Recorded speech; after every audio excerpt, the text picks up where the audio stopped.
50 years ago, if you were waiting for the bus, you just waited. You stood there, looked around, and just thought about random things. Now when you're waiting for the bus, after 30 seconds, guess what happens? You reach for your phone. Bored in line at the grocery store? Phone. Sitting in a restaurant and waiting for your food? Well, you already know the answer. You just reach for your phone. When was the last time you were truly bored? Boredom is actually one of the most important things your brain actually needs. Let me show you what I mean.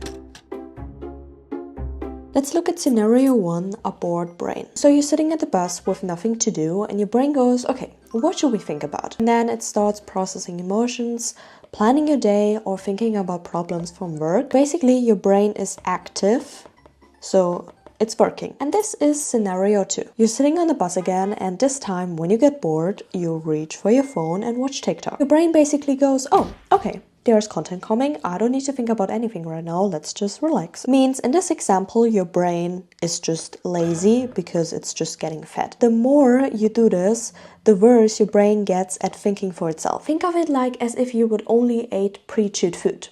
At some point you will lose the ability to chew because for what? You don't need it anymore. And your brain kind of works the same way, so at some point if you only consume and never think, you would lose the ability to create your own thoughts. This is why you can't problem solve without ChatGPT. You can't come up with ideas anymore, or you can't make decisions without Googling them. Your brain outsourced its thinking. Let's talk about what boredom actually does. What actually happens in your brain when you're bored? When you have nothing to focus on externally, like for example you're just staring out of a window, your brain is switching into something called the default mode network. This is when your brain processes and organizes all your memories. Basically all the information you took in today gets sorted and filed away. If you never get bored, this only happens in your sleep, so you remember less. Second, it makes connections between completely unrelated ideas. Your brain starts linking things that you learned in completely different contexts, and this is actually where creativity comes from. This is where your shower thoughts come from. Your brain is going to start running future stimulations like, how would I handle this? Or what would I do in this situation? So it works through potential problems. They never happened before, but it's just like the what if scenario. The problem is when you only consume content, watch videos, scroll to the feed, your brain actually never enters that mode. So you're not processing memories properly, you're not making any new creative connections, and you're also not problem solving. You're just constantly taking in new information without organizing them or using any of it. So there's this famous study I need to tell you about. Researchers took people, put them in an empty room and told them to do nothing for 15 minutes. They also gave them a button and told them, hey, if you want to, you can press this button, but be aware if you press this button, you will get a slightly painful electric shock. Before the experiment started, they asked everyone, would you pay money for not getting shocked? And of course, like everyone said yes. So what do you think happened? 67% men and 25% of the women shocked themselves.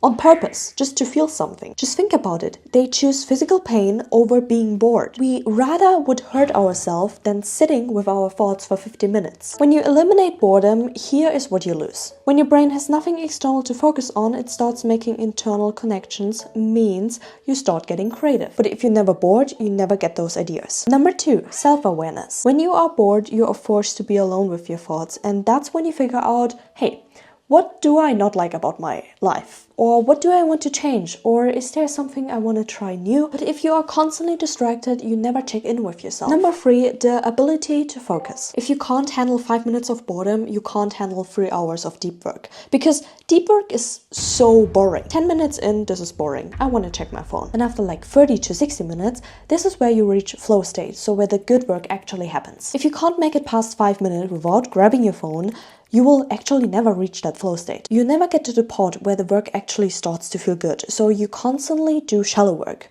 That is, for example, like checking your emails, replying to messages, or doing quick tasks. But the valuable work, like the deep work that actually moves your life forward, that requires you to sit with a lot of discomfort first. So if you train your brain to run from boredom all the time, you're making deep work actually impossible. And number 4 is meaning. I've talked about it before, but when you are bored, your brain actually starts to think about a lot of things that are really uncomfortable. Am I doing what I'm supposed to be doing? What do I actually want out of my life? All these questions are so uncomfortable. So what do? We fill every single moment with something, so those uncomfortable thoughts have actually not even a chance to come up. And when you never ask yourself those questions, you will never find an answer. I think that's one of the reasons why we have such an explosion of depression and anxiety these days, because people genuinely don't know what their meaning of their life is. And the worst part is They don't even look for it. How to get boredom back. Level 1. Wait without your phone. Next time you're waiting for the bus, you wait in line, or you wait for your food, don't grab your phone, just look around and think. It's probably going to feel really uncomfortable at first because your brain isn't used to it, and it will probably scream, "This is boring. I want to have my phone." Level 2. Do nothing for 10 minutes. Literally, schedule it. You can sit on the couch, lay on the floor. Your brain probably will tell you things like, "I'm wasting time right now. This is not productive. We should be doing something." But just push through it. Level 3. Take boredom walks. So there's one rule. When you do a boredom walk, you are not allowed to bring your phone. I always used to bring mine because I thought, okay, what if there's an emergency? What if there's like a stalker stalking me and I need to call someone? But actually, yeah, this could happen. But did it ever happen? No.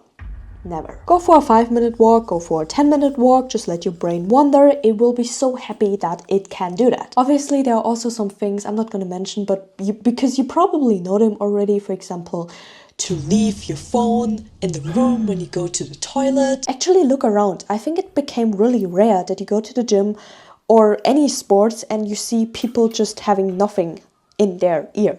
So what changed for me? To be honest, I think I forgot how boredom actually feels like. So when I first tried this, I hated it because I'm so used to listening to music all the time, especially when I'm driving car or like a podcast.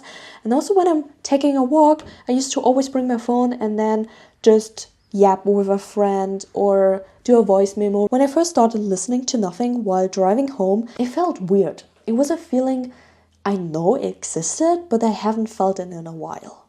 And that is scary. I kept doing it anyway, and after some time I realized that I started to really enjoy that stillness. Because it's like right now, you know what I mean? If I'm not talking, there will be silence. I will not add music here, so just listen to that silence.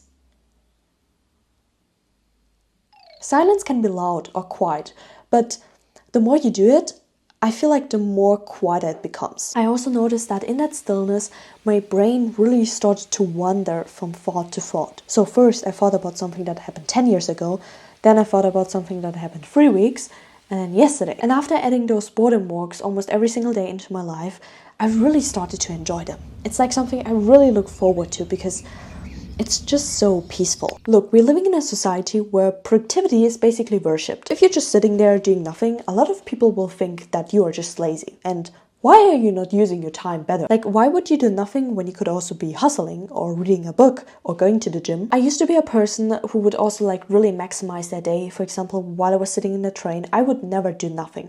I would draw, I would journal, I would read a book, I would listen to a podcast. But the older I get, the more I also really start to enjoy moments where I just do nothing. We are constantly in that doing mode, and just doing nothing is also...